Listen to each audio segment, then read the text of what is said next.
Welcome back to the Further Your Fitness podcast. It's been a while, I'll admit. I think it's been at least a year and a half, if not longer, for multiple reasons. The main reason being that this podcast hasn't been recorded in a while is that I am now a father to a little girl who has recently turned one.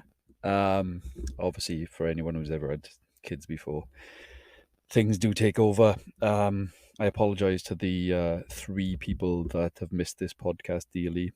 Cheers, Mum, for trying to get me back, and my other two family members who have missed this podcast. For anyone else who's actually stuck around and listened to this and come back and listening right now, I appreciate it a lot. I'm still online coaching for anyone who cares. But I just haven't had time, really. I know it sounds like a bad excuse to prioritize the podcast. So, for anyone who's stuck around again, I appreciate you coming back and listening. But today, I'm going to touch on training frequency. It's a topic probably since the last time I've recorded an episode. That this episode's not going to be filmed, unfortunately, because I'm currently in my car, of all places. Yeah, this is the level of quality you're going to get from me. You're not going to get a big cool microphone that's hanging around by a sofa with some illuminated lights and cool lighting in the background. You're just going to get me in my car talking at the rubbish to you. So since the last podcast, I've noticed that training frequency has become more prominent in the fitness industry. It's kind of a hot topic in a way. It may have come and gone, to be fair, since the year and a half, but the way people used to train a lot in fitness would be your kind of bodybuilding or bro split, as people call it. You know, your chest days, your back days, shoulder days, leg days, and so on and so forth. But you've noticed now that it's a lot more popular to do your upper body, lower body splits, your push-pull leg splits, which for anyone who knows and or cares, there's a reason behind it. It tends to be that people or research has gone through where it's more beneficial to train each body part more than once per week. Recent studies have shown that, well, maybe not so recent studies have shown that your body parts or your muscle groups tend to recover a lot quicker than were first perceived. I think the old kind of method or thoughts were that it would take a full week to recover. That could be due to the volume in which you were putting your muscle groups through. So, for example, if you did a chest day, you would do a lot of volume on that chest, a lot of sets, a lot of reps, and it would take a lot of time to recover. So it would take a week until you would train that muscle group again. Otherwise, you were labeled as overtraining. Whereas new studies suggest that if you cut down the volume, you would recover quicker. So if you train chest, you did your bench press, a fly movement, for example, and then split that into on the Monday, and then you would come back again within 3-4 days, and then you would do possibly bench press again and maybe 2 other movements. And by splitting up the volume, the quality and the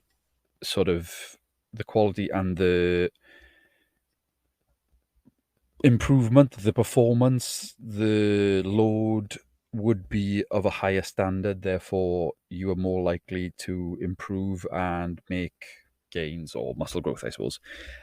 So in this episode, we're going to delve into why, I suppose we've sort of covered the why, the positive and the slight drawbacks of higher frequency training. So the reason why you do it has kind of been covered, but if, for example, we're going to start with the positives, you were squatting on the Monday. I know I keep using Monday as an excuse, as an example, but it's the best way to do it, in my opinion. It's just easier for me to explain it. So, say you were squatting on the Monday and you did, for example, argument's sake, you did 4 sets of 5 at 100 kilos. You'd come back again Thursday, Friday, and you would squat again, but possibly with a different rep range, a lower load, so that you don't fatigue as quickly and you're less likely to pick up injuries. But we'll come on to that. But one of the main one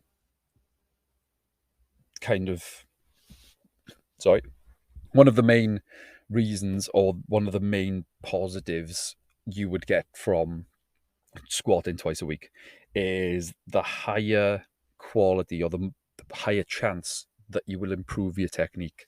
So if you were squatting Monday and you find that you've set your feet at a certain position, you've braced, you've done all the cues that you're used to, and it's taken you a couple of warm-up sets until you finally get into the kind of groove. For anyone who's trained for a while, you'll understand what I mean. The technique cues are there, and then it's a whole week until you squat again. And for some reason, it takes you a while again to get into it, maybe 2 working sets until you finally nail the technique. You know, like I said, your foot positioning, your bracing, you're pulling the bar down into your traps. Whereas for anyone who's squatted more than once a week, what you'll find is that it takes less time to get into that groove of where your feet are meant to be, you bracing your squat, pulling the bar down, activating all the muscle groups. You'll find that if you train these kind of movements more than once a week, your technique gets perfected a lot better and a lot quicker. It takes less time to get into it, and you fly in as soon as you walk up to the bar. Basically, your warm-up sets with the bar, you're already set with that technique because it's so fresh in your mind that you just fly into it straight away. And you'll find that for beginners, this will be brilliant, because any beginner that's been personal trained or has a personal trainer, you'll find that they won't get frustrated with you, but you'll find that they repeat themselves if you're only squatting once a week. So you go to the PT Monday, you train with them, and by the end of the squatting session, or the leg day, or whatever, the full body day, you're like, oh yeah, my squats finally got there on that 3rd set. I'm really chuffed with that. And then you come back next Monday, and your trainer or your coach is saying the same cues and the same things to you over and over again, and it can be a little frustrating. But I suppose if you've been with that coach Monday and he's programmed you, or she's programmed you to come back again Thursday, Friday and do it on your own, or do it with them, you'll find that again it's fresh in your mind, so you go straight into it, and your confidence builds, and your squat with your technique obviously will build through load or volume. They'll feel better. There'll be a better stimulus through your quads, or the glutes, hamstrings, your working muscles, whichever you're targeting. So one of the big positives from doing high frequency training with certain exercises, if you repeat that exercise, is that your technique will improve, and it'll improve pretty quickly. I certainly notice that when I do certain splits where I'm training an exercise twice, that it takes less time for me to get into that mindset and get the stimulus through the working muscle that I need to. So that's one of them. Another positive of high frequency training is higher quality sets at a higher load. So it's kind of linked into what I've just said. But for example, if I've got a bench press, and I'm going to use Monday again, and I'm training chest, just purely chest, and I do bench, I do incline dumbbell press for argument's sake, a fly movement, maybe a dip, and I've added another chest exercise, say press ups, for example. You'll find that if anyone's experienced this, where they've done the kind of bodybuilding row split, but is that the by the time you get to those last two exercises, the quality of the stimulus being, by the way, for anyone who's kind of, because I'm going to refer to this quite a lot, is the feeling in the muscle. So the stimulus being, you could feel it in your chest when you look into train your chest and the muscles stimulating. You'll find that's lacking in the end sets.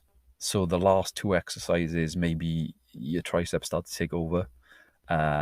You don't feel it in your chest as much because it's so fatigued that it's hard to get the muscle working because it's so fatigued from the 2 or 3 exercises you've done before. So what people recommend is that obviously you split that up into 2 days. So you're saying you're doing either a push day or an upper body day. So those exercises that were lacking at the start, where you would have done a purely chest exercise, has its own separate day, which allows higher load. It allows it to have, for example, the cable crossovers that were your 4th exercise are now one of the 1st or 2nd, and they are suddenly from 15, 20 kilos because your chest is so fatigued and it can't do any more. Otherwise, it just becomes too difficult to perform. It's now one of the 1st or 2nd exercises on that 2nd day of the week where you're doing, say, 30, 35 kilos. So there's a higher load, there's a better chance of progression because those working muscles are fresher, and your technique will be better, I assume. I'm not saying your technique is going to be bad, but there's less chance of the form breaking down because, again, the muscle groups are fresh, they're ready to go, and there's more chance of that higher quality set, a higher chance of the load going up because it's not too tired from what you've already done. So you're effectively splitting up the volume during the week, but for a heavy load. So in terms of progressive overload, which I'm sure I've touched on in previous episodes, not that I can remember because I'm fairly sure I didn't have grey hair then and was quite young by the last episode, but progressive overload will improve the volume, will improve the higher chance you'll get of a progressive overload, basically. Stimulating muscle, building muscle, improving every aspect, really. So those, effectively, in a short way of putting it, are the main positives of high frequency training. I've given an example there of a well balanced high frequency training where you're training something twice a week. I suppose I'm going to move into the more, not the negatives, but the potential downsides of high frequency training. And that's more probably tailored towards, if you've heard of them, that there's like Russian, Bulgarian methods of training where you're squatting every day, where you're talking high chances of central fatigue, high chances of just fatigue in general, higher chances of injuries. So I'm going to touch on that now. With high frequency training, and you're talking, I think, a Smolov method of training, possibly, where you're squatting every day. Now, I don't know, I've never tried it personally, but if you're squatting every day and you're not getting the recovery in, you are much more likely to injure yourself, obviously, because you're not getting that recovery in. Even if you're getting your full sleep in, which is, your 6 to 8 hours, possibly more, and you're hitting your your high protein diet, you're getting your calories in, which I assume if you were trying to build your squat and you're squatting every day, I'd highly recommend you be in a caloric surplus because you'd need that fuel and that recovery to keep that up. I'm not sure how it's laid out, this specific program, but if you were squatting a high amount of times per week, which is, a highly taxing exercise to begin with, even if you're doing it once or twice a week, you can start to pick up little niggles from it. You can start to get injuries where, if you ignore them, will get worse, obviously. There's a lot of work to recover from, even if you did an isolation exercise more than 2-3 times a week. You're going to start to fatigue to the point where the muscle's not going to recover. And if the muscle's not going to recover, then the joints will start to take more of the load, and you're going to get more potential injuries. You're going to effectively be overreaching. Overreaching is something that I cover with my clients quite a bit, where maybe week 1 or week 2 of a program, they'll come to me and they'll say, oh, I did my deadlifts, my squats, and they felt RPE 6. So I upped the load, and I'll kind of rein them in and say, look, this is week 1, week 2. If it's an RPE 6 now, that's okay. Work on the quality of the exercise before you start to fiddle with things, because if I'm adding load to an exercise or adding volume to an exercise, come week 3 or 4 or 5 before a deload, or towards the end of a program, you're talking week 10 to 12, then you're going to start to fail, and you don't want that. You want to start at a position where you can get the high quality exercise form in, and then start to add the load, because overreaching is something where you're either going to be disappointed by not hitting a lift in 4 or 5 weeks, or towards the end of the program, like I said, which isn't at the end of the world, or you're going to end up pulling something because you've overreached, you've set a weight that's too high, and your form breaks down, and then that's what leads to injuries. So the negatives that can come with high frequency training, or very high frequency training, you have to be very careful with it, is that it puts a lot of pressure, especially if you're reaching for those higher loads and you're trying to squat over 100 kilos 5 times a week. That's just an example. I've just plucked out the air. Then that's going to really tax, especially if you haven't got the recovery protocols in place, really start to tax your body. It's would be okay. I'll never completely shut down a program or a training method, but you have to be very sensible with it. If you are doing it a certain amount of times a week, and you were doing squatting 4 or 5 times a week, then I'd make sure that program was short and sweet. I wouldn't be doing 2, 3, 4 mesocycles of this. It's important to factor in the longer term programming, I suppose. So if you're looking to high frequency train and you're doing it for a 6-month period, then maybe it's worth backing off for a mesocycle or 2, because again, I know I'm repeating myself, the more you do this, the more taxing on your body, and it might not come straight away, but these kind of niggles, injuries will creep up on you, and it may not be the point where it's during this training. It might come after, so you don't realize that's where you might not be able to identify this high frequency training as when it's the injuries come from. It might come later down the line, so you need to be aware of the downsides of it. I'm going to briefly sum up the overview of this. You've taken into account the positives. To sum up, you've got the higher quality sets for a higher load and potentially higher volume if you can fit it all in, higher total volume of the week. So by splitting it up, you can do more sets at a higher quality and a higher load. So therefore, progressive overload is much more likely if you are training certain body parts more than once a week.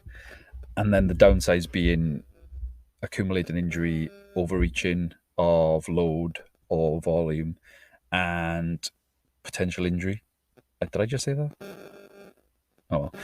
Yeah, and fatigue, general fatigue as well. So you may end up going into the program thinking that you're going to end up with a guaranteed new squat PB, whereas if it's not programmed properly, it might be that your squat actually falters. So it might start flying through the roof and going up and up and up, and you're getting your high numbers, and then you'll find that just before you reach your designated goal of or one number of what squat you want, it might be the fatigue leads to it actually not making it because you step up to the bar and you just can't get that extra rep out, and then you push in the failure marker too close too soon, and then it ends up that you end up just not getting there, becoming demotivated, becoming too tired to even train. Possibly there's always that avenue that you end up going down.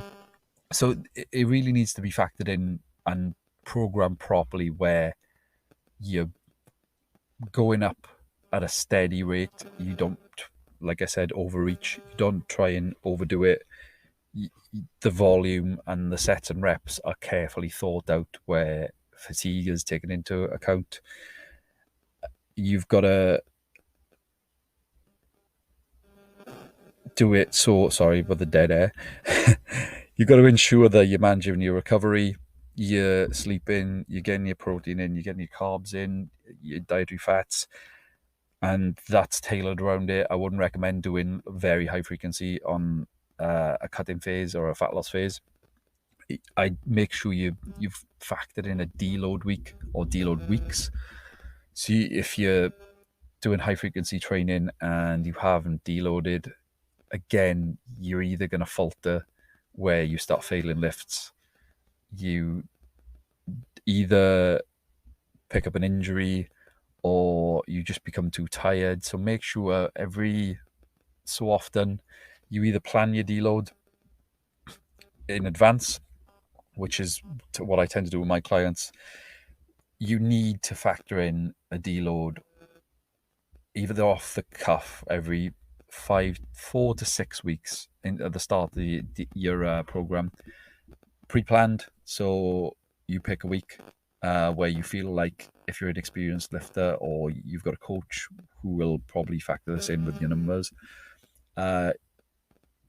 they will pick a week where they think, right, that's where I feel like my squat or my bench or my deadlift will start to really kick in fatigue wise.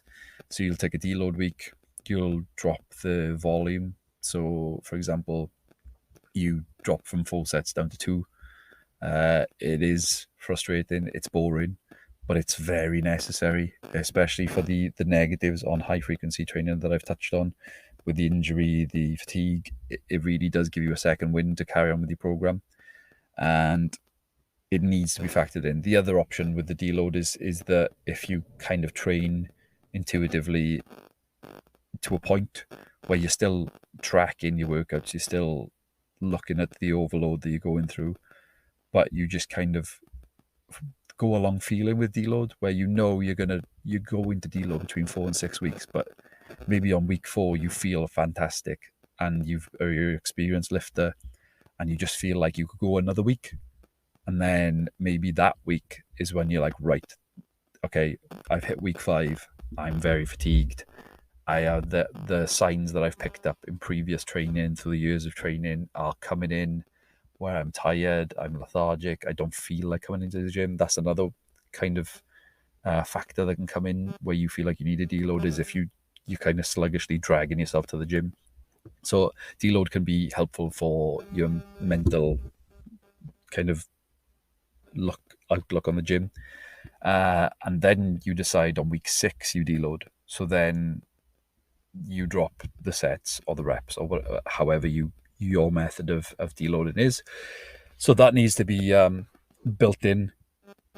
The other caveat I'd say with high frequency training, and I'm not talking about training body parts twice a week, it's where it's more than twice a week. Like I said about the squat and the deadlifting 4 or 5 times a week, is I definitely would not recommend going from training body split type thing, split, well, like I said, with you're training chest one day, back one day, so you're doing one leg day, and then suddenly going to 5 days a week, 4 or 5 days a week. I'd highly recommend that you test the waters with 2 first. So you, for argument's sake, you're doing 2 leg days a week. You see, you're squatting twice a week, and then build it to 3, and then go up to 4 or 5, because the shock of the system of going from one leg day to suddenly squatting every day will probably affect your body to the point where it'll start to break down. It's not guaranteed. Like, none of what I'm saying here is guaranteed. Like, you could squat 3 4 times a week, not pick up any injuries. It could be very well planned out, and you could get incredible success with it. But these are just kind of the considerations, I suppose, to high frequency training. I hope this is only a short podcast because I'm on my Todd, and without Dan or whoever to bounce off, it's quite difficult. I hope that's explained high frequency training a little bit better for anyone who's looked into it or has queried it. I appreciate, because I don't get any money for this. I don't get much. I'm obviously not sponsored by Manscaped yet, although they do tend to sponsor every other podcast I listen to. So Manscaped, if you're listening, I am in need of a razor. Sorry, I'm going off. I don't, like I said, I don't get much benefit out of doing podcasts. I've squeezed this in today because I find that social media is very difficult to get your message across in detail. And it's just a minefield of shit, basically. This podcast has now become explicit. So what I'd appreciate from you, if you're listening and if you enjoy it, if you just clicked on it and decided to support me in any way, is to share this on any social media, share it with your friends, your dog, your granny, whoever. I'd really appreciate if you spread the word, because like I said, I take my time out to do this, so a little share wouldn't go amiss. So I appreciate that you've come back, if you are listening, obviously, after a very long stint of not doing any podcasts. I apologize. You can blame my daughter for that. Maybe I should change this to Father Your Fitness Podcast. That's a good one. Further to Father. Anyway, I'm going off on one now. I'm rambling. So yeah, share the podcast. If you're interested in online coaching, I have links through my Instagram and everywhere, so or just pop me a message. Hopefully I'll be back again at some point within the next couple of weeks. Possibly try and get some guests on, but that'll be even more difficult with the schedule of being a dad. But thanks again.